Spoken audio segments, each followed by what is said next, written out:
Alors ce soir, je voudrais nous encourager dans l'édification de ce temple que nous sommes, du temple saint du Seigneur, en regardant dans la parole le travail que le Seigneur fait par son Saint-Esprit pour nous édifier en Jésus-Christ, pour nous faire grandir en lui, individuellement et collectivement, l'Église de Jésus-Christ, et comment le Seigneur s'y prend, et ce qu'il est en train, surtout avant le retour de Jésus, dans ces derniers temps, de faire, et qu'est-ce qu'il veut faire dans nos vies et dans l'Église pour achever l'œuvre parfaite de Jésus en nous. Vous savez que le Seigneur revient bientôt, et je ne me lasse pas de répéter qu'il revient enlever une Église pure, sans ride ni tache, et que nous sommes maintenant dans ces derniers temps de la préparation de l'épouse, et nous devons accélérer le travail du Seigneur en entrant volontairement et pleinement dans ce travail-là. Il faut qu'il n'y ait en nous aucune résistance. D'abord qu'on ait une claire conscience du plan du Seigneur. Qu'est-ce qu'il veut faire surtout dans ces derniers temps? Il veut restaurer sa parole dans nos vies, dans l'Église, et il veut bâtir ce temple saint que nous sommes pour lui. Chacun de nous, nous sommes une pierre vivante, et l'ensemble de ces pierres forment le saint temple du Seigneur, son tabernacle vivant. Et il est en train, en ce moment même, au travers de toutes les expériences agréables ou désagréables ou pénibles qu'il permet dans nos vies, si nous les prenons comme lui veut que nous le prenions, c'est-à-dire dans la foi, que lui est en train de faire une œuvre glorieuse, alors nous allons voir des choses extraordinaires se produire dans nos vies, ici et maintenant. C'est pas réservé au siècle suivant, c'est maintenant, dans les dernières années qui nous restent avant le retour du Seigneur. Et nous savons que le Seigneur nous demande de racheter le temps. Il faut que nous rachetions ce temps de préparation pour que nous puissions être dans ce monde un instrument puissant entre ses mains. Dieu veut encore sauver des âmes, il veut encore délivrer des captifs, il veut encore bénir son Église pour être un modèle vivant de ce que lui veut faire dans le monde. On ne peut pas aller apporter l'Évangile en n'étant pas nous-mêmes transformés et remplis de son esprit. D'ailleurs, les premiers disciples auraient été complètement disqualifiés s'ils n'avaient pas obéi à l'ordre du Seigneur, restez à Jérusalem jusqu'à ce que vous soyez remplis, et après vous allez faire de toutes les nations des disciples, et c'est ce qu'ils ont fait. Alors ce soir, nous allons nous remplir un peu plus de la présence du Seigneur par sa parole. Alors, je voudrais d'abord regarder un passage dans Éphésiens, l'épître aux Éphésiens, au chapitre 2 et au verset 20. Éphésiens 2, 20. Paul dit aux frères d'Éphèse, et il nous dit à nous aussi, « Vous avez été édifiés sur le fondement des apôtres et des prophètes, Jésus-Christ lui-même étant la pierre angulaire. » Ça veut dire que ce sont les apôtres et les prophètes qui ont reçu du Seigneur sa parole, qui nous ont enseigné. Paul était en train de le faire. Mais la pierre angulaire qui fait tenir le tout, c'est Jésus-Christ.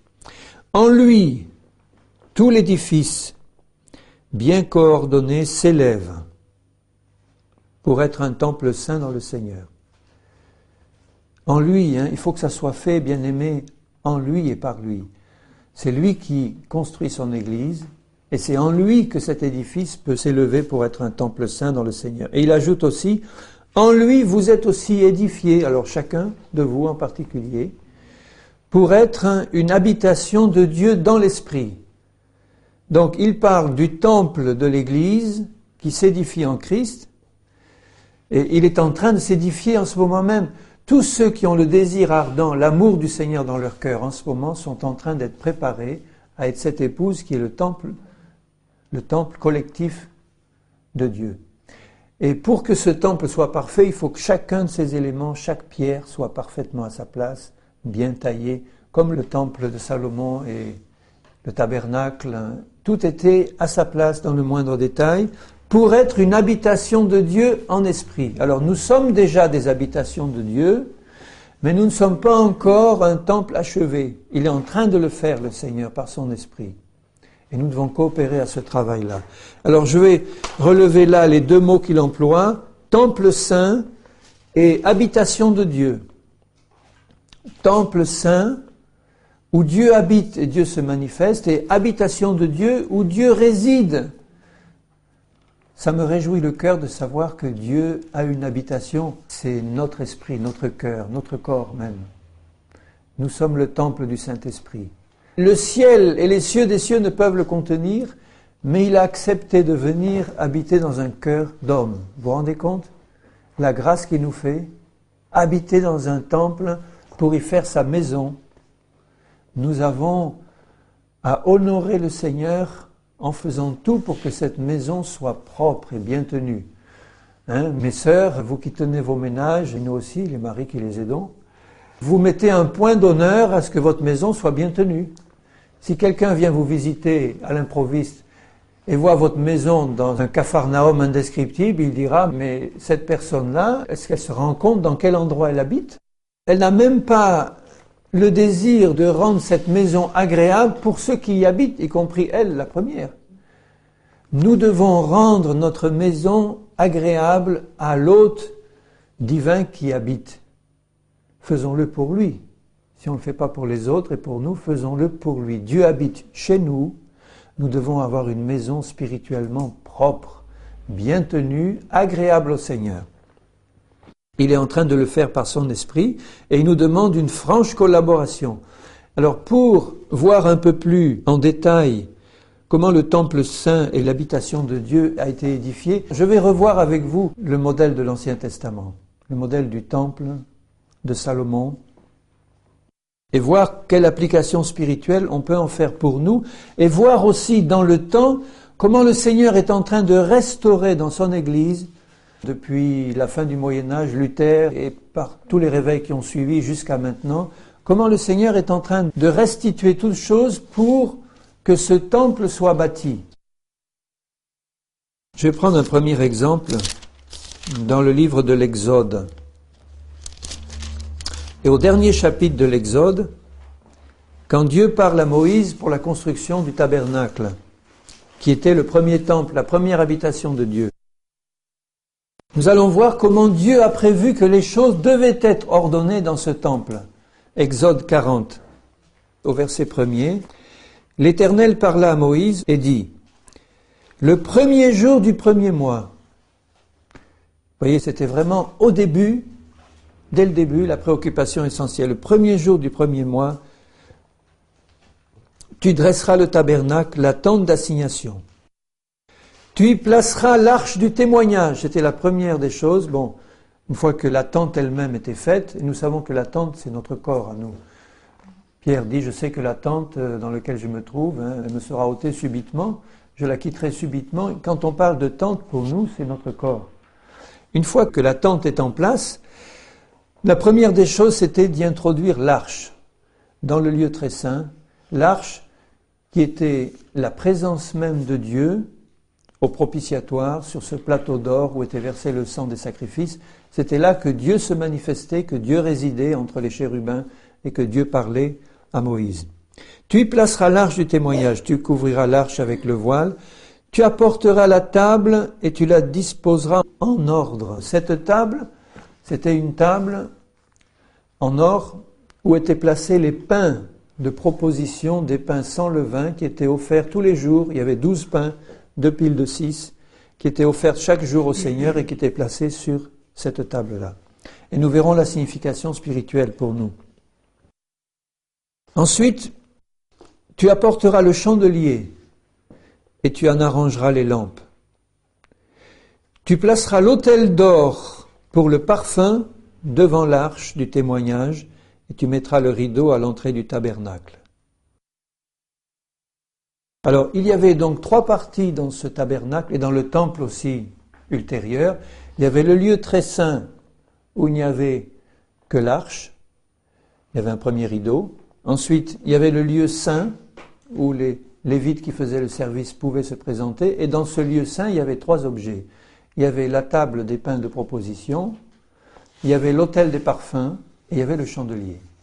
Et ensuite, on passait dans une 3e partie extérieure, le parvis extérieur, où là, il y avait, au verset 6, tu placeras l'autel des holocaustes, qui était un autel d'airain, les reins symbolisant le jugement de Dieu, devant l'entrée du tabernacle de la tente, et tu placeras la cuve entre la tente et l'autel, et tu y mettras de l'eau. Donc vous voyez l'arrangement général de ce temple saint du Seigneur, 3 parties. En partant de l'extérieur, on avait d'abord, quand on entrait dans le temple, l'autel des holocaustes où on faisait les sacrifices. On ne pouvait pas aller plus loin tant que les sacrifices n'étaient pas faits. Ensuite, il y avait la cuve d'airain aussi, où on mettait l'eau pour la purification et les ablutions.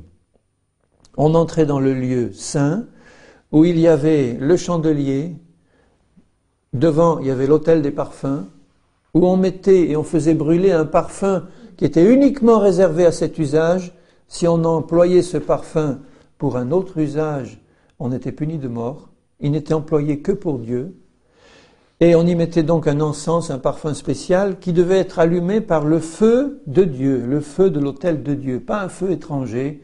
Ça vous rappelez ce qui est arrivé à Nadab et Abihu, qui ont voulu mettre leur propre feu et qui ont été réduits en cendres par le Seigneur.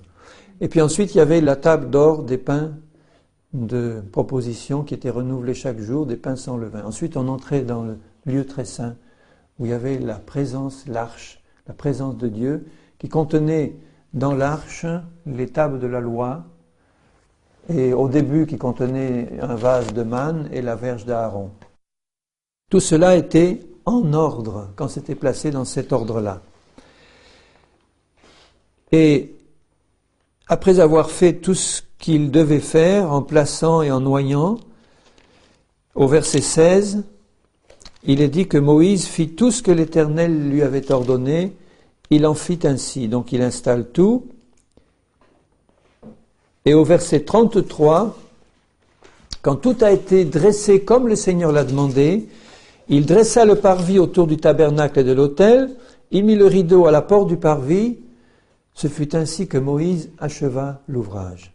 Le temple saint est terminé. Alors la nuée couvrit la tente d'assignation. Donc la nuée qui accompagnait le peuple descend sur le temple et couvre l'ensemble du temple, enfin du tabernacle.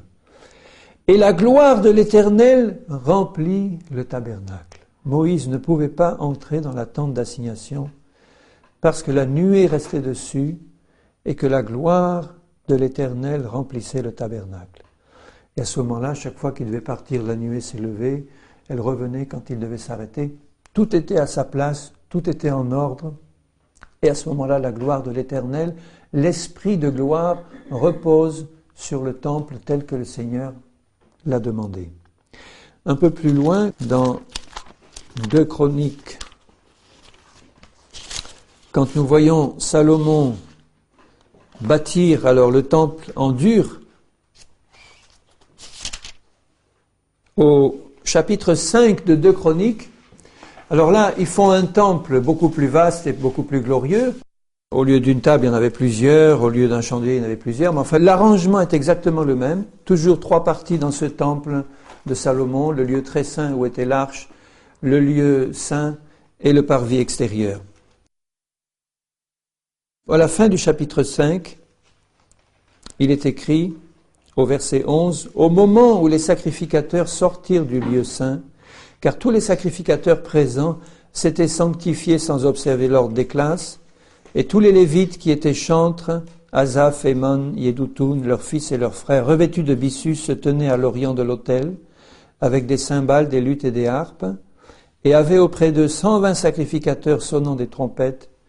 Et lorsque ceux qui sonnaient des trompettes et ceux qui chantaient, s'unissant d'un même accord pour célébrer et louer l'Éternel, firent retentir les trompettes, les cymbales et les autres instruments et célébrèrent l'Éternel par ces paroles, car il est bon, car sa miséricorde durera toujours. En ce moment, la maison de l'Éternel fut remplie d'une nuée. Les sacrificateurs ne purent pas y rester pour faire le service à cause de la nuée, car la gloire de l'Éternel remplissait la maison de Dieu. La maison de Dieu. C'est la même chose qu'avec le tabernacle. Une fois que tout a été placé, mis en place, tout a été mis, le tabernacle, les tables des pains de proposition, les chandeliers d'or, l'autel des parfums. Ensuite, à l'extérieur, il y avait non pas une simple cuve pour les ablutions, mais une mer d'airain posée sur des bœufs où ils pouvaient faire les ablutions et un grand autel de bronze d'airain pour faire les sacrifices. Tout a été en place. Et au moment où ils ont commencé à chanter, à louer l'Éternel, alors là c'était une louange qui était extrêmement agréable au Seigneur, parce que tout avait été fait comme il l'avait voulu, et la louange sortait de cœurs purifiés et de cœurs qui avaient fait tout ce que le Seigneur demandait de faire. Et là, la gloire de l'Éternel est descendue sur ce temple saint.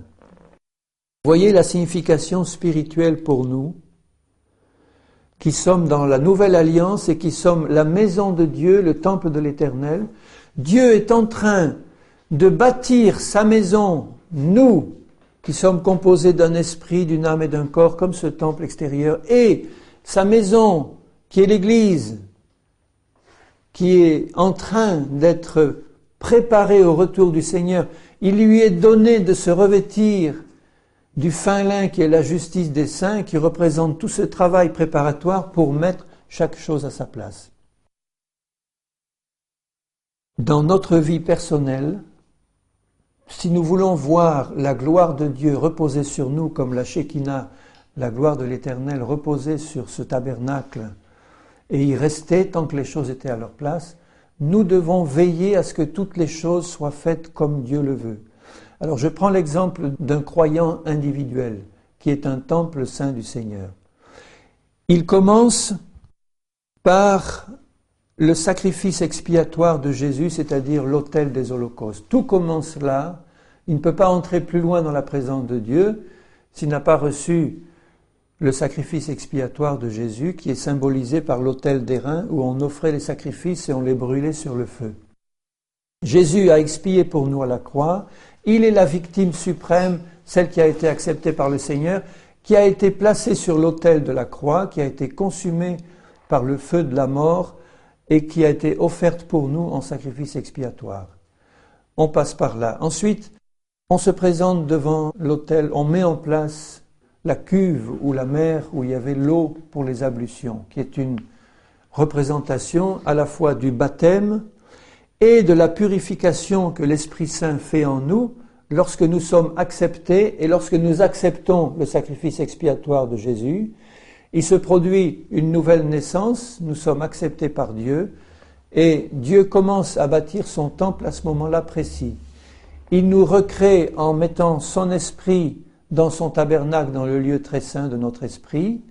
Et à partir de ce moment-là, il travaille pour mettre en place dans notre vie tous les objets du culte dans ce temple que nous sommes, pour nettoyer tout ce qui est à nettoyer, pour purifier toutes les chambres, les pièces et tout, jusqu'à ce moment où cette gloire qui est là, au fond, dans le lieu très saint, elle se manifeste et elle recouvre l'ensemble. Voyez que la gloire qui existait au début par la présence de Dieu avec son peuple, n'a pas recouvert pleinement et ne s'est pas pleinement manifesté dans tout le temple tant que tout n'a pas été à sa place. Il a fallu que tout se mette à sa place. Le Seigneur était présent dans le lieu très saint, dans le tabernacle, mais la gloire, cette nuée, ne remplissait pas encore le temple parce que rien n'était encore fini. Et c'est seulement quand tout a été fini à sa place que cette gloire qui résidait déjà dans le tabernacle a rempli tout le temple et a rempli les parvis extérieurs et s'est manifesté à l'extérieur par la plénitude de cette gloire qui était tellement grande que même les sacrificateurs ne pouvaient pas, même Moïse n'a pas pu rester en présence. C'était l'ancienne alliance, nous pouvons maintenant rester dans la présence de la gloire de Dieu quand nous sommes vraiment dans son plan. Ensuite, ce que le Seigneur fait, c'est nous faire pénétrer et arranger les choses dans le lieu saint. Une fois que les choses sont arrangées dans le parvis extérieur, par l'autel d'airain et la cuve des ablutions, qui représentent la nouvelle naissance, la conversion, la repentance, le baptême d'eau et le baptême du Saint-Esprit, nous entrons dans le lieu saint, où là, il faut mettre en place la table des pains, il faut mettre en place l'autel d'or des parfums, et il faut mettre en place le chandelier. Alors, le chandelier représente la plénitude du Saint-Esprit. Le chandelier, c'est une représentation de l'onction du Saint-Esprit qui est donnée quand on reçoit la plénitude du baptême du Saint-Esprit, qui se manifeste pleinement comme au jour de la Pentecôte, les chandeliers se sont allumés. Le chandelier a été allumé le jour de la Pentecôte. Mais il y a une plénitude de l'Esprit que le Seigneur veut manifester dans notre vie, qui répond à notre cri quand nous disons « Seigneur, je veux recevoir pleinement la plénitude de ton Saint-Esprit, je ne veux pas me contenter d'un baptême en langue ou d'un parler en langue qui serait quelque chose qui suffit à beaucoup, mais moi ça ne me suffit pas, Seigneur. Moi je veux la plénitude de ton Esprit. Je veux que toutes les 7 lampes de mon chandelier soient allumées, soient abondamment approvisionnées en huile sainte qui vient d'en haut, et que ce chandelier brille là, dans le lieu très saint de ta présence. » Donc, au moment où le Seigneur allume ces 7 lampes, c'est quand nous, par un cri du cœur, nous disons « Seigneur, je désire être revêtu d'un puissant baptême de Saint-Esprit et de feu », et en réponse à notre cri, le Seigneur fait descendre le feu du ciel pour allumer les lampes du chandelier et les entretenir en permanence de son huile céleste. La table des pains de proposition qui était renouvelée chaque jour et qui était des pains sans levain, représente aussi à la fois l'offrande de Jésus, le pain vivant descendu du ciel, qui nous donne la vie et qui nous permet, nous aussi, par la foi en lui, de devenir des pains sans levain à partir du moment où le travail de sanctification se fait. Le Seigneur enlève de notre vie tout le vieux levain de la méchanceté et des mauvaises œuvres et des mauvaises pensées et des péchés de notre vie passée, et par le renouvellement de son esprit, il fait de nous, en Christ et comme lui, des pains sans levain de la pureté et de la vérité en Christ. C'est une image du travail de sanctification que le Seigneur fait par sa parole, par son esprit, pour faire de nous des pains qui sommes renouvelés chaque jour en offrande au Seigneur et qui sont sans aucun levain de péché. Donc comme le chandelier représente la puissance, les dons, le baptême de feu de Saint-Esprit qui vient sur nous, les pains représentent le fruit de l'Esprit, la sanctification et le travail que le Seigneur fait en nous par son Esprit ou sa parole pour nous transformer en pain agréable au Seigneur sans aucun levain et renouvelé chaque jour. L'autel des parfums qui était placé devant le voile du lieu très saint, et nous savons ce que représentent les parfums dans la Bible. Dans la Bible, le parfum représente la prière et l'adoration qui montent vers Dieu comme un parfum de bonne odeur à ses narines. Dans Apocalypse 8, vous verrez que dans le ciel, il y a devant le Seigneur un ange puissant, et devant cet ange se trouve un encensoir rempli des parfums qui sont les prières des saints, et qui montent constamment devant le Seigneur pour remplir ce vase où se trouvent les parfums de nos prières et de notre adoration. Donc le parfum représente la restauration dans nos vies de l'esprit de prière, d'intercession et de louange et d'adoration que le Seigneur veut pleinement manifester en nous parce qu'il veut des adorateurs en esprit et en vérité. Nous savons que Jésus-Christ en ce moment même a un ministère d'intercession auprès du Père et le Seigneur veut faire de nous des hommes et des femmes remplis de son esprit, sanctifiés, qui sont là pour rendre un culte agréable à Dieu, et nous savons que les sacrifices qui lui sont agréables, ce sont les louanges de nos lèvres qui montent constamment vers lui, et les prières et les intercessions qui montent constamment vers lui en faveur du peuple et en faveur de ceux qui en ont besoin et en faveur de nous-mêmes. Ce sont des choses que le Seigneur est en train de faire en chacun de nous. Alors vous voyez que si on met les choses dans un ordre différent, si on veut par exemple mettre l'accent sur la louange, la musique et tout, alors qu'on n'est pas passé par l'autel des sacrifices, par la cuve, et qu'on ne s'est pas préoccupé de l'entretien du chandelier et des pains, c'est une louange qui ne va pas être agréable à Dieu, une louange qui va monter d'un temple infect, et une louange qui ne va pas être agréable au Seigneur. Bon, le Seigneur, évidemment, il juge les cœurs, c'est pas à moi de juger. Quand je vois un frère ou une sœur louer le Seigneur, il peut vraiment le faire de tout son cœur, avant même que tout le temple soit encore parvenu à la perfection, parce que ça vient d'un cœur sincère. Mais si c'est une louange qui vient du cœur d'un homme qui se dit chrétien ou d'une femme qui se dit chrétienne et qui ne veut pas sanctifier sa vie, qui vit dans le compromis, un pied dans le monde, un pied dans l'église, et puis qui est là, qui veut s'éclater par un bon moment de louange, où on va faire fonctionner les décibels à fond, et puis on va s'éclater, comme disent certains, dans un maximum de louanges, c'est quelque chose qui est une abomination pour Dieu. Dieu ne peut pas supporter ce genre de louange-là. C'est une louange qui, lorsqu'elle arrive là-haut, lui écorche complètement les oreilles. Même si au départ, humainement parlant, il y a une belle mélodie, comme ça vient de cœurs qui ne sont pas sanctifiés, quand ça arrive là-haut, c'est une cacophonie qui écorche les oreilles du Seigneur.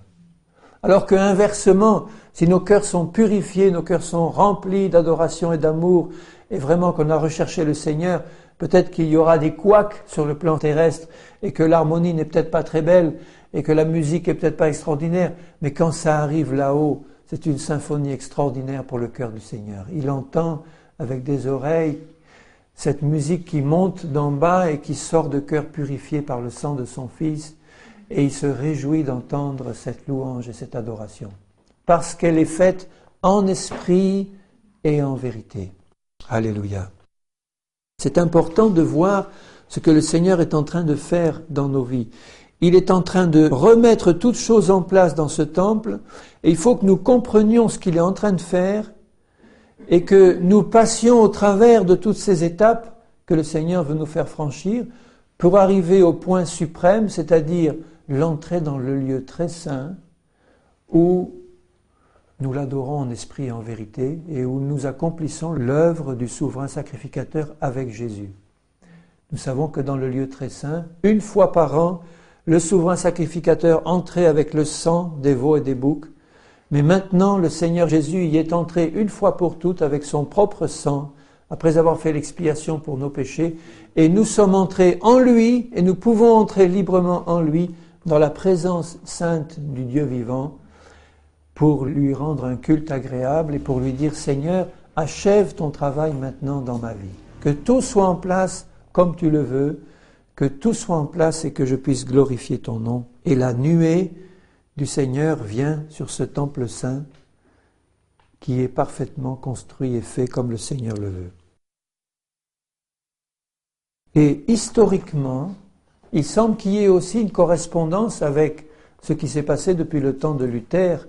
Vous vous rappelez, quand Luther est venu, il a lutté contre l'idolâtrie ambiante, et la première des choses qu'il a remises à l'honneur, c'était quoi? C'est le salut par la foi en Jésus-Christ, par la foi dans le sacrifice expiatoire de Jésus. Il a été le premier à remettre en place l'autel des holocaustes, l'autel d'airain des sacrifices, c'est-à-dire à remettre en place la première chose qu'il fallait mettre en place, c'est-à-dire la foi dans le sacrifice expiatoire de Jésus. Ensuite, il y a eu les mouvements de sanctification de Wesley et d'autres qui ont rétabli, je le crois, la cuve de purification qui était entre le temple et l'autel. Ensuite, on est rentré un peu plus loin, et chaque fois depuis ces moments que le Seigneur a fait des réveils, ça a été pour restituer dans le temple du Seigneur une partie de ce qui avait été démoli par l'incrédulité ambiante des temps précédents. Bon, par exemple, quand le chandelier s'est rallumé, c'est la période de la Pentecôte qui a commencé, la vraie Pentecôte au début du siècle. Le rétablissement des pains de proposition, c'est tout l'enseignement qui est en train de se faire maintenant sur la sanctification, la marche par la foi, la marche dans la sainteté, etc., qui est en train de se rétablir. Le rétablissement de l'autel des parfums, c'est le rétablissement d'une pure et sainte louange et de l'esprit de vraie prière que le Seigneur est en train de rétablir dans son épouse actuellement, dans le monde entier, par un travail de restitution de tout ce qui a été prévu par le Seigneur et qui n'avait pas été mis à sa place. Alors si nous comprenons ces choses, nous individuellement, nous allons vérifier pour notre part si le travail que le Seigneur veut faire est bien en train de s'accomplir dans nos vies. Et qu'est-ce qui manque encore? Est-ce que nous en sommes encore à l'autel d'airain? Est-ce qu'on est allé un peu plus loin? Est-ce que nous sommes entrés dans le lieu saint? Est-ce que nous avons mis en place le chandelier? Est-ce que nous avons mis en place la vie sanctifiée, la louange et l'adoration? Est-ce que nous vivons en permanence dans le lieu très saint, une fois que tout a été placé?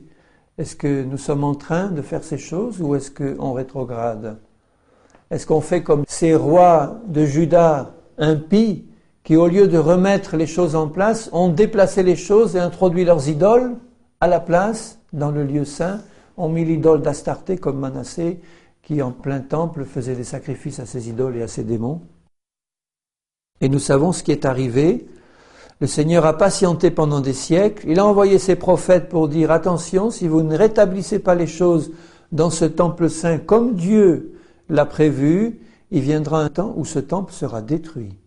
Et on voit dans Ézéchiel la présence, la Shekinah de Dieu se retirer du lieu très saint, franchir les diverses portes, se mettre à la porte, et puis ensuite sortir du temple, aller sur le mont des Oliviers et partir.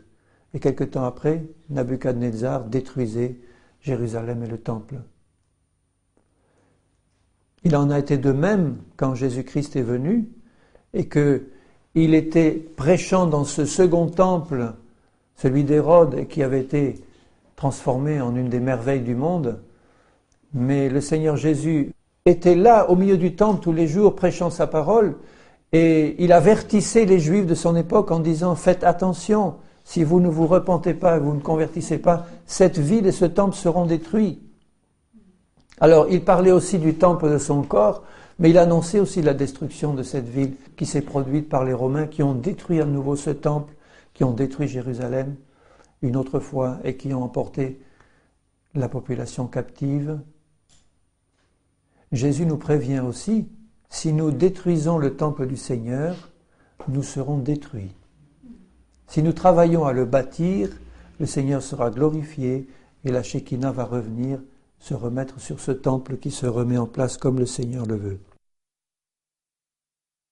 Dans le prophète Agée, au chapitre 2, Agée 2:9, le Seigneur annonce par prophétie que la gloire du dernier temple sera plus grande que celle du premier. C'est ce qui était annoncé par les prophètes. La gloire du dernier temple sera bien plus grande que la gloire du premier. Et le prophète prophétisait, non pas à propos du second temple d'Hérode, mais il prophétisait à propos du second temple vivant que nous, Église du Seigneur, nous allions devenir le temple du Seigneur, le temple du Dieu vivant, individuellement et collectivement. Et le Seigneur prophétisait en disant que la gloire qui va recouvrir ce temple que nous sommes n'aurait rien à voir avec cette gloire de Dieu qui recouvrait pourtant et qui remplissait le premier temple qui était fait de main d'homme. Et nous devons rentrer dans ce plan de Dieu pour que sa gloire se manifeste, que sa gloire revienne sur l'Église dévastée, que tout se remette en place, que les pasteurs commencent à enseigner ce qu'il faut pour remettre les choses en place dans l'Église, que les conducteurs de Dieu comprennent le plan du Seigneur et cessent d'être un fardeau pour l'Église et puissent au contraire être un atout dans les mains du Seigneur pour rétablir toutes choses dans l'ordre prévu par le Seigneur, pour aider les chrétiens à grandir en Christ. Regardez dans Éphésiens 4, au verset 10, en parlant du Seigneur Jésus, « Celui qui est descendu, c'est le même qui est monté au-dessus de tous les cieux, afin de remplir toutes choses. » Quand il parlait de toutes choses, il parlait de notre temple individuel, du temple du Seigneur qui est son Église, et puis ultérieurement du monde entier qui sera rempli de la gloire de l'Éternel. Et pour cela, il a donné les uns comme apôtres, les autres comme prophètes, les autres comme évangélistes, les autres comme pasteurs et docteurs, pour le perfectionnement des saints. Nous sommes saints parce que nous avons accepté Jésus comme sauveur, mais nous avons besoin d'être perfectionnés parce que cette sainteté a besoin de se manifester dans tout le temple pour que tout soit à sa place comme le Seigneur le veut. Et c'est le travail des serviteurs de Dieu qui sont eux-mêmes des pierres vivantes et qui ont besoin aussi d'être perfectionnés comme les autres par d'autres ministres de Christ. Ils ont comme fonction unique de perfectionner les saints pour les amener justement à l'état d'hommes faits à la mesure de la stature parfaite de Christ. Et il ajoute encore au verset 16, « C'est en lui, grâce à tous les liens de son assistance, que tout le corps, bien coordonné et formant un solide assemblage, tire son accroissement selon la force qui convient à chacune de ses parties et s'édifie lui-même dans l'amour. » Je vais lire dans Philippiens un peu plus loin, au chapitre 3 de Philippiens, verset 1er. « Au reste, mes frères, réjouissez-vous dans le Seigneur. Je ne me lasse pas de vous écrire les mêmes choses. » Quant à moi, je ne veux pas me lasser de vous les répéter. Parce que c'est important qu'on comprenne vraiment, que ce soit ancré dans le fond de notre cœur, ce que le Seigneur est en train de faire en ce moment. Je ne me lasse pas de vous écrire les mêmes choses et pour vous, cela est salutaire. Prenez garde aux chiens, prenez garde aux mauvais ouvriers, ce sont ceux qui construisent mal le temple ou qui le construisent d'une manière que Dieu n'a pas prévue. Prenez garde aux faux circoncis qui ne sont pas passés ni par l'autel des sacrifices, ni par la cuve, ni par le reste, et font semblant d'être des circoncis alors qu'ils n'en sont pas. Car les circoncis, c'est nous qui rendons à Dieu notre culte, voilà l'autel des parfums, par l'Esprit de Dieu, qui nous glorifions en Jésus-Christ et qui ne mettons pas notre confiance dans la chair. Chaque fois que le temple de Dieu est construit par des hommes, selon des préceptes humains, nous mettons notre confiance dans la chair. Chaque fois que des églises mettent en place un système humain, d'organisation humaine, par exemple un pasteur unique qui contrôle tout et qui fait tout lui-même, ça, c'est un modèle de construction non biblique du temple du Seigneur. C'est un modèle charnel, c'est un modèle qui ne correspond pas à la volonté du Seigneur et la Shekinah de Dieu ne repose pas sur ce temple-là. Il faut que chaque détail soit à sa place. Et il dit, moi aussi j'aurais sujet de mettre confiance dans la chair. Si j'avais voulu, j'aurais pu en faire des choses dans la chair, il dit Paul.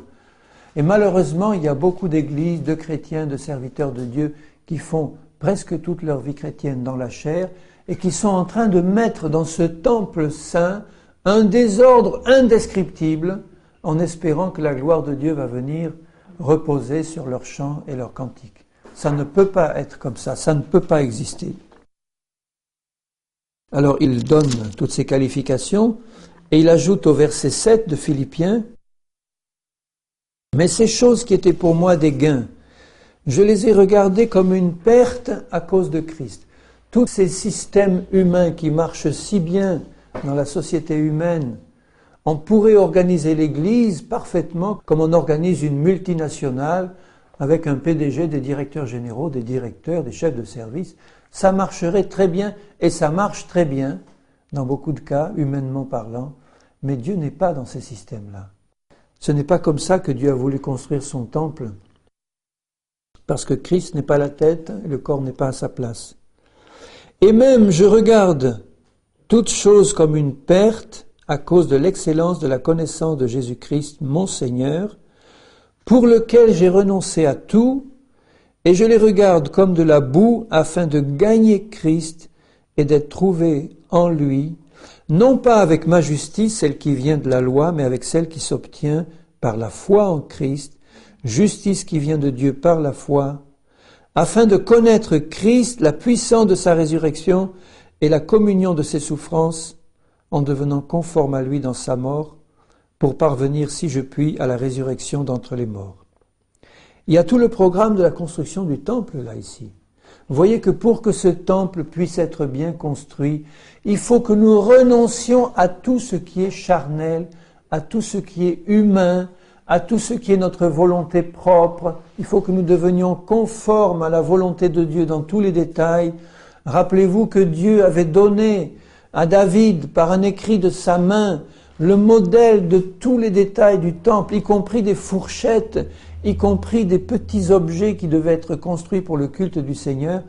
Dieu avait donné à David un écrit précisant le modèle de chaque détail du temple. Et dans la parole de Dieu, nous trouvons un modèle de chaque détail de notre vie, de la marche par l'esprit, de la marche crucifiée, de la marche par la foi. Nous trouvons tous ces détails dans la parole qui nous permettent de mettre chaque chose à sa place dans ce temple. Et le Seigneur nous éclaire si nous lui demandons en disant avec un cœur ouvert, Seigneur, je veux que ce temple soit parfaitement construit comme tu le veux, chaque objet à sa place, afin que quand j'arrive devant le lieu très saint, je puisse t'offrir une louange qui t'est vraiment agréable. Seigneur, fais ça dans ton temple. Et vous croyez que le Seigneur ne va pas le faire? Quand il voit ce cœur bien disposé, il va tout faire pour tout mettre à sa place. Il va nous donner de sa propre main un écrit, le voilà. Je le tiens dans ma main, de sa propre main, un écrit où tous les détails seront fixés.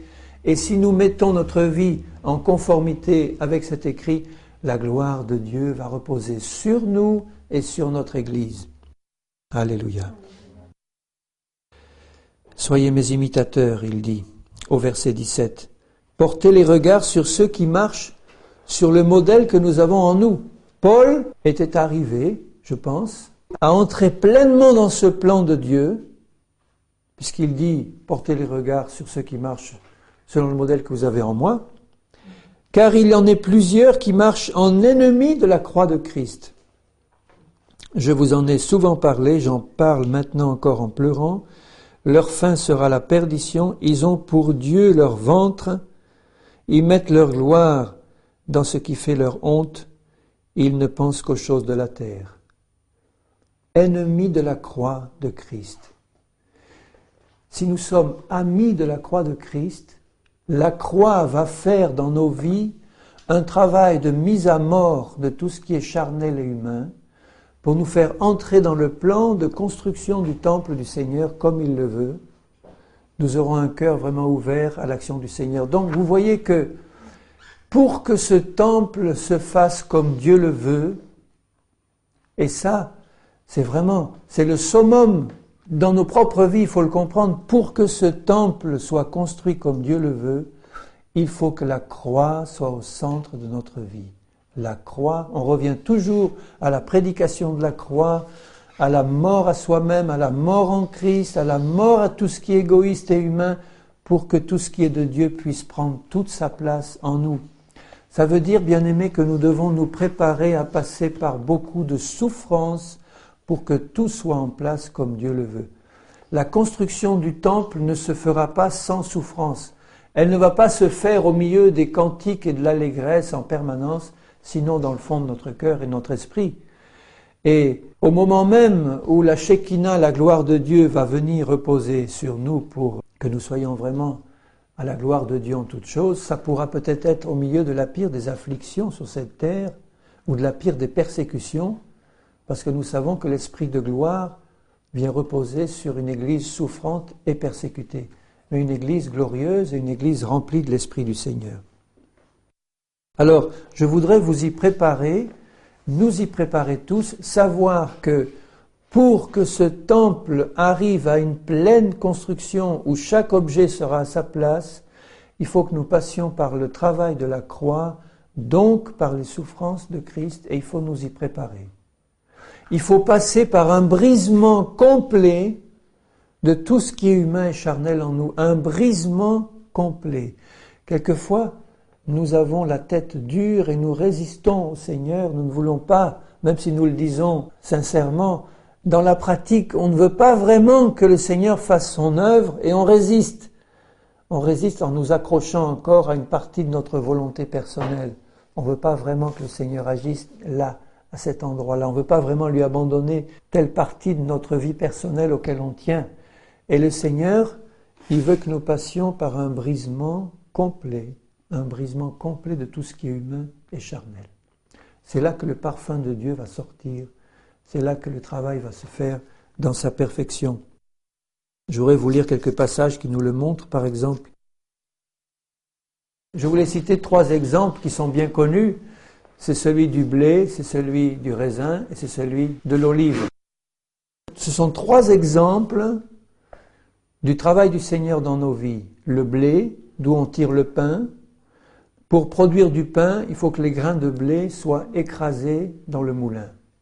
C'est ça le travail de la croix, vous voyez. Le grain de blé, s'il reste seul, il ne produit pas de fruits.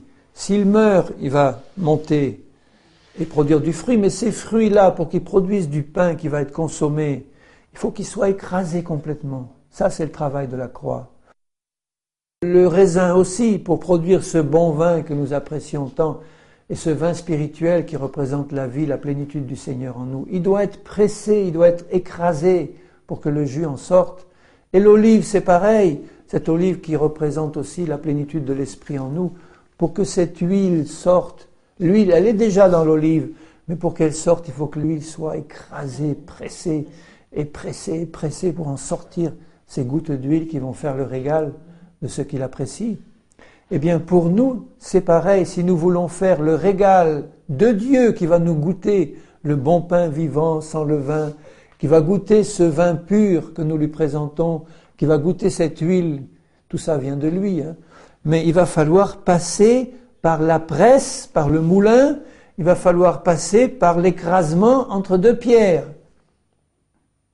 Jésus est la pierre vivante. Nous sommes des pierres aussi, mais il faut que nous passions par un écrasement complet de tout ce qui empêche la vie de Dieu de se manifester. Si nous restons au stade de graines de raisin ou d'olive, jamais, jamais le travail de Dieu se fera dans nos vies. Il faut passer par un écrasement qui est le travail de la croix. Pensez aux souffrances de Jésus. Pour que Jésus donne la vie au monde, il a dû passer par la mort et les souffrances de la croix. Nous n'aurons pas à donner notre vie pour le salut du monde, bien évidemment. Mais nous aurons à participer aux souffrances de Christ en portant notre croix tous les jours pour que tout ce qui est humain, tout ce qui est charnel diminue, disparaisse complètement. Dans 1 Pierre 2,20, il dit « Si vous supportez la souffrance quand vous faites ce qui est bien, c'est une grâce devant Dieu, et c'est à cela que vous avez été appelés. » Ça veut dire prédestinés. Vous avez été appelés à supporter la souffrance en faisant ce qui est bien. Ça veut dire que quand nous allons faire ce qui est bien, c'est-à-dire vivre une vie sainte, manifester l'amour de Dieu autour de nous, annoncer l'Évangile avec un cœur pur, vivre une vie sans compromis avec le Seigneur, eh bien, par là même, à cause de l'impiété du monde qui nous entoure, à cause de la tiédeur de l'Église, à cause de la présence de Satan et de ses démons, à cause de l'opposition qui est autour de nous, nous aurons à souffrir, jusqu'à un écrasement complet comme Jésus.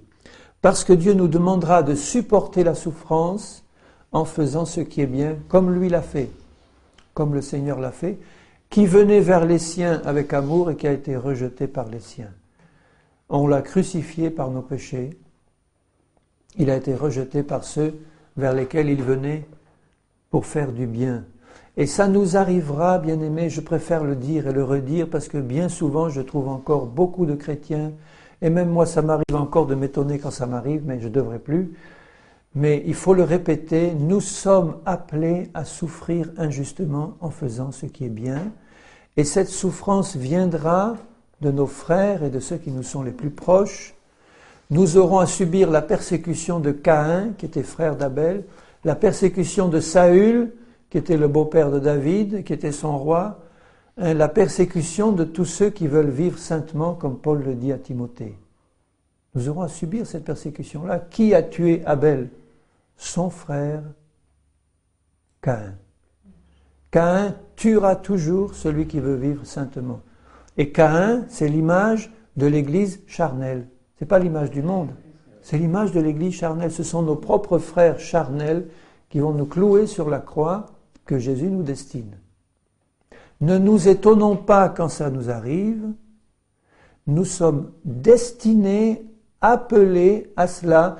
Et si nous ne l'avons pas supporté encore peut-être pleinement jusqu'ici, c'est parce que Jésus a vu que nous n'étions pas prêts et il veut nous y préparer par ses exhortations. Et plus nous allons avancer dans la vie avec Jésus, si nous voulons vraiment que la gloire de Dieu repose pleinement sur nous, nous devons apprendre à souffrir injustement sans avoir rien fait de mal. Nous sommes appelés à cela. Et un peu plus loin, au chapitre 3, 1 Pierre 3, il dit au verset 8, « Soyez tous animés des mêmes pensées, des mêmes sentiments, pleins d'amour fraternel, de compassion, d'humilité. Ne rendez pas mal pour mal. » Ça veut dire que quand on te fait mal, sois plein de compassion, d'humilité et d'amour. Un peu plus loin, il dit, au verset 12, « Les yeux du Seigneur sont sur les justes et ses oreilles sont attentives à leurs prières. Mais la face du Seigneur est contre ceux qui font le mal. Et qui vous maltraitera si vous êtes zélés pour le bien? D'ailleurs, quand vous souffririez pour la justice, vous seriez heureux. » Ça veut dire qu'il y a un bonheur profond que personne ne peut connaître vraiment tant qu'on n'a pas été traité injustement, en regardant à Jésus, notre Seigneur et notre Sauveur, qui a subi le traitement le plus injuste pour nous, qu'il a accepté, c'était la justice de Dieu, mais humainement c'était injuste. Eh bien, il dit là, si vous souffrez pour la justice, vous serez heureux. C'est-à-dire que nous allons tellement comprendre ce qu'il y avait dans le cœur de Jésus au moment où il était en train de mourir pour nous sur la croix, cet amour suprême qu'il avait pour nous et qu'il déversait sur nous, au moment même où il recevait un traitement qui était injuste pour lui. Nous allons comprendre ce qu'il y avait dans son cœur, cette joie suprême qui était dans le cœur de Jésus au moment où il accomplissait parfaitement la volonté de son Père. Et la volonté du Père, pour nous, c'est que nous participions à ces souffrances-là parce qu'elles vont nous amener à la perfection. Sanctifiez dans vos cœurs le Seigneur, étant toujours prêt à vous défendre avec douceur et respect devant quiconque vous demande raison de l'espérance qui est en vous. Afin que là même où ils vous calomnient comme si vous étiez des malfaiteurs, ceux qui décrient votre bonne conscience en Christ soient couverts de confusion. Car il vaut mieux souffrir, si telle est la volonté de Dieu, en faisant le bien qu'en faisant le mal. Et il dit au chapitre 4 et au verset 1er, « Ainsi donc, Christ ayant souffert dans la chair », il ne parlait pas de maladie et d'infirmité là, il parlait de ses souffrances, de la croix et de la persécution qu'il a dû subir. « Vous aussi, armez-vous de la même pensée, de souffrir dans notre chair. » Vous savez, quand c'est notre propre famille qui s'oppose à nous, nos enfants, nos parents, nos frères, nos sœurs, quand c'est notre propre famille spirituelle, ceux qu'on considérait peut-être comme des amis en Christ depuis longtemps, qui commencent à s'opposer à nous traiter d'extrémistes religieux, de légalistes ou de fanatiques, quand ils commencent à le faire avec l'esprit de Caïn, ça fait mal dans notre propre chair. Je ne parle pas simplement du corps, mais dans notre cœur et nos sentiments personnels, ça fait mal. Mais nous sommes appelés à passer par là, bien-aimés. Parce que celui qui a souffert dans sa chair en a fini avec le péché, afin de vivre non plus selon les convoitises des hommes, mais selon la volonté de Dieu, pendant le temps qui nous reste à vivre dans la chair.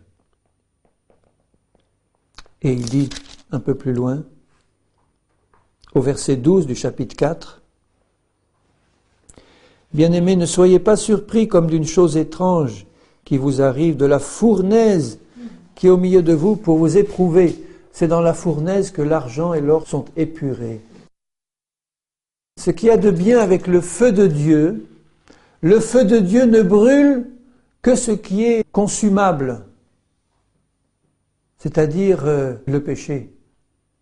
Alors que si nous sommes dans la sainteté, le feu de Dieu ne nous brûle pas. Nous ne sommes pas brûlés par le feu de Dieu quand nous sommes dans la sainteté. Le feu vient brûler le péché en nous. Donc il ne faut pas que ce feu soit un feu de jugement, mais un feu de sanctification et de purification.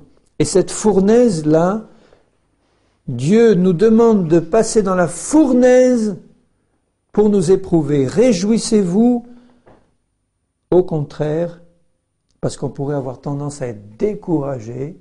Mais si nous comprenons le plan de Dieu, il parle constamment de bonheur, soyez heureux, réjouissez-vous, considérez que c'est une grâce de Dieu. Vous voyez que quand on le prend avec l'Esprit de Christ en disant « Seigneur, je comprends ton plan, maintenant que j'ai compris, fais-moi la grâce de me remplir de l'Esprit de Christ et de passer au travers de cette fournaise, non pas en maugréant ou en me demandant ce qui m'arrive, ou en disant « mais c'est injuste Seigneur, mais enfin, moi qui suis chrétien, je devrais être reçu à bras ouverts par tout le monde.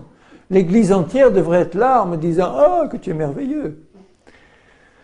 Mais non, nous ne sommes pas appelés à ça. Tant que nous manifesterons la gloire de Dieu par des miracles, des signes et des prodiges, peut-être que les foules nous suivront comme elles l'ont fait pour Jésus. Mais quand nous commencerons à leur parler des choses difficiles de la marche par l'Esprit et par la foi, alors là, cette parole est dure, qui peut l'écouter? Au revoir.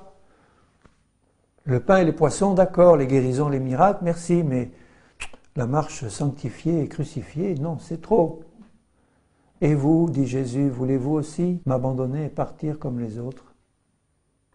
Il nous pose la question à chacun, est-ce que tu veux que ton temple arrive à une formation parfaite, où tout est en place, où tu es passé par la croix, où tu es vraiment rentré dans la plénitude du plan de Dieu, et tu es là, et où la Shekinah de Dieu repose sur toi, et fait de toi un fleuve d'eau vive pour tous ceux qui passent à côté ou qui passent devant toi, parce que Dieu habite pleinement dans cette maison-là. Il l'a purifiée, il l'a sanctifiée, il t'a fait comprendre son plan, il a mis tout à sa place, et la gloire de Dieu repose sur toi. Et il dit, regardez au verset 16 ce qu'il dit, « Si quelqu'un souffre comme chrétien, c'est-à-dire injustement, c'est-à-dire maltraité à cause de Christ, qu'il n'en ait point honte, mais que plutôt il glorifie Dieu à cause de ce nom, car c'est le moment où le jugement va commencer par la maison de Dieu. » Le jugement du Seigneur sur tous ceux qui ne veulent pas rentrer dans son plan. Et juste en haut, il dit, je relis parce que c'est important au verset 13, « Réjouissez-vous de la part que vous avez aux souffrances de Christ, afin que vous soyez dans la joie et l'allégresse lorsque sa gloire apparaîtra. Si vous êtes outragés pour le nom de Christ, vous êtes heureux, parce que l'Esprit de gloire, la Shekinah, l'Esprit de Dieu repose sur vous. » Vous voyez que quand le temple de Dieu est rebâti ou bâti comme Dieu le veut, ça veut dire qu'on a compris l'œuvre de la croix en nous, on a compris par où on doit passer, on a accepté Jésus comme un sauveur personnel, on est passé par le baptême d'eau, le baptême du Saint-Esprit, on a compris la nécessité d'avoir un baptême de feu puissant, d'être consacré entièrement. On a compris la nécessité de la sanctification et on accepte le travail de sanctification. Et on loue le Seigneur et on l'adore et on prie en esprit et en vérité. Tout est à sa place et à ce moment-là, le Seigneur dit, « Bon, tu veux que mon esprit de gloire repose vraiment sur toi? Alors je vais mettre la touche finale à ta préparation. Je te rends capable maintenant de pleinement supporter l'injustice pour mon nom. » Et à partir de là, tu vas commencer à vraiment souffrir. Au moment où tu pensais peut-être que c'était fini, que le travail de préparation était fini, tu as reçu un bon baptême du Saint-Esprit, tu t'es renouvelé dans la louange et dans l'esprit d'intercession, tu es renouvelé dans la présence du Seigneur, tu as senti un travail d'édification que le Seigneur a fait en toi, et tu dis maintenant, c'est bien, maintenant, il n'y a plus que le Seigneur pour m'enlever, je suis prêt. Non, maintenant il faut arriver au summum de la préparation, participer aux souffrances de Christ pour être capable de supporter les plus grandes injustices, les plus grands mauvais traitements pour Christ, tout en gardant l'esprit de gloire sur toi, c'est-à-dire l'acceptation joyeuse de cette grâce qui t'est faite par Jésus-Christ. Et là, tu vas être un modèle pour tous, pour l'Église. Là, tu vas être un sujet d'étonnement pour le monde, de stupéfaction pour le monde et pour l'Église charnelle, de voir à quel point l'Esprit de gloire, l'Esprit de Dieu repose sur toi. L'Esprit est glorifié parce que tu as appris à entrer dans les souffrances de Christ et à y être heureux. À porter ta croix tous les jours avec joie parce que ton Seigneur est avec toi. Le Seigneur, ton Dieu, est avec toi. Et tu ne marches plus par la vue, mais tu marches par la foi. Tu vois d'avance ce qui t'est réservé dans les cieux. Et que ce n'est qu'un passage que tu es en train de passer, de même que la croix pour Jésus a été un court passage, mais tellement douloureux. Tu auras un court passage, mais tellement douloureux, dans cette participation aux souffrances de Christ, mais comme ton temple est formé, comme tu as compris, comme c'est à sa place, tu reçois du Seigneur toute la force qu'il faut, toute la grâce qu'il faut pour passer au travers de la fournaise en glorifiant le Seigneur. Tu auras tout ce qu'il faut, parce que Jésus y est passé avant toi et Jésus est avec toi. Il est en toi. Il te donnera au moment où tu en auras besoin toute la grâce, tout l'esprit nécessaire pour glorifier le nom de Jésus en montrant vraiment la gloire de Dieu au travers de ton comportement. Et c'est ainsi que nos frères, les premiers chrétiens, qui étaient dévorés par les lions, qui étaient vraiment soumis à des traitements épouvantables pour beaucoup d'entre eux, ils glorifiaient Dieu à ce moment précis où ils pouvaient comprendre la grâce qui leur était faite de passer par un martyr pour le Seigneur. Et il est dit qu'ils auront une meilleure résurrection à cause de ce qu'ils ont souffert. Mais c'était la grâce suprême qui leur était donnée. Si nous ne sommes pas appelés à ce genre de martyr-là, on est tous appelés au martyr qui consiste à supporter l'injustice alors que nous n'avons rien fait de mal. Acceptons-le. Préparons-nous,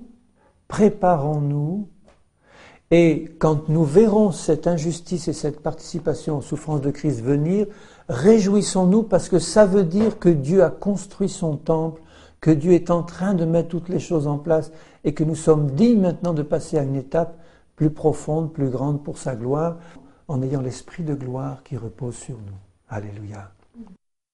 C'est merveilleux de penser que le Seigneur est en train de faire cette œuvre et qu'il va enlever une église qui est prête, où tout est en place et qui a l'Esprit de Christ qui repose sur elle.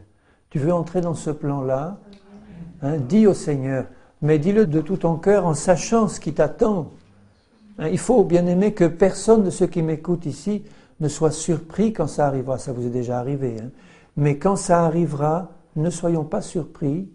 Réjouissons-nous au contraire de la part que nous avons aux souffrances de Christ. Et glorifions Dieu de cette manière-là, comme notre Seigneur a glorifié son Père. Et c'est là que la gloire du dernier temple va être vraiment plus grande, parce que ce travail de préparation dans les tout derniers temps, il va s'intensifier, c'est-à-dire que le monde va voir en face de lui une église d'une sainteté qu'on n'a jamais vue avant. Une sainteté parce qu'elle est passée par la croix, elle est passée par l'obéissance, la préparation du Seigneur. Elle va être là, remplie de la gloire de Dieu. C'est ça le réveil, moi, auquel je m'attends. C'est pas des réveils où les stades sont remplis de gens qui vont chanter et louer Dieu. Partout dans le monde, l'épouse du Seigneur se sera préparée, sanctifiée, et en face des plus grandes persécutions qui viendront sur elle et qui vont s'intensifier d'une manière terrible, ils vont voir ceux du monde et l'Église charnelle va voir une Église rayonnante de paix, de joie, d'amour, qui va manifester la gloire de Dieu devant elle. Au milieu aussi des signes, des prodiges et des miracles que Dieu accomplira avec cette Église-là, qui à cause de ça sera mise à mort, mais dans la gloire du Seigneur. Alléluia. Alléluia. Amen. En un sens, ça fait trembler notre chair de le savoir, mais moi, ça me réjouit dans mon esprit, parce que je sais qu'il faut passer par une crucifixion complète de tout ce qui est charnel. Alors Seigneur, Seigneur, je sais que je dois le saisir par la foi, mais si je le saisis par la foi, ma foi sera mise à l'épreuve. Alléluia. Seigneur, ce que je demande dans mes prières, c'est que selon ta parole, tu donnes à ton Église le temps de se préparer et de mettre tout en place, Seigneur. Fais-le toi-même par ton esprit. Mets dans le temple que nous sommes toutes choses en place et que tout soit fait dans l'ordre que tu as prévu, Seigneur, je t'en prie.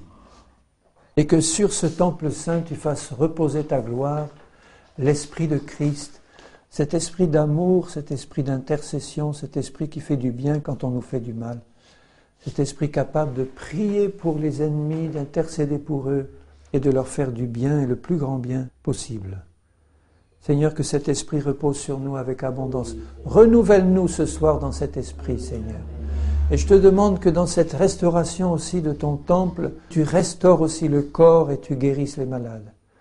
Parce que Seigneur, dans la préparation du temple, il y a aussi la guérison du corps, la délivrance des démons. Tout ça, ça fait partie, Seigneur, de l'installation de ton temple et des parvis extérieurs. Seigneur, je te demande que ce temple saint que nous sommes soit totalement construit et reconstruit. Et que, Seigneur, tu fasses reposer ta gloire sur nous. Au nom de Jésus, mon Père.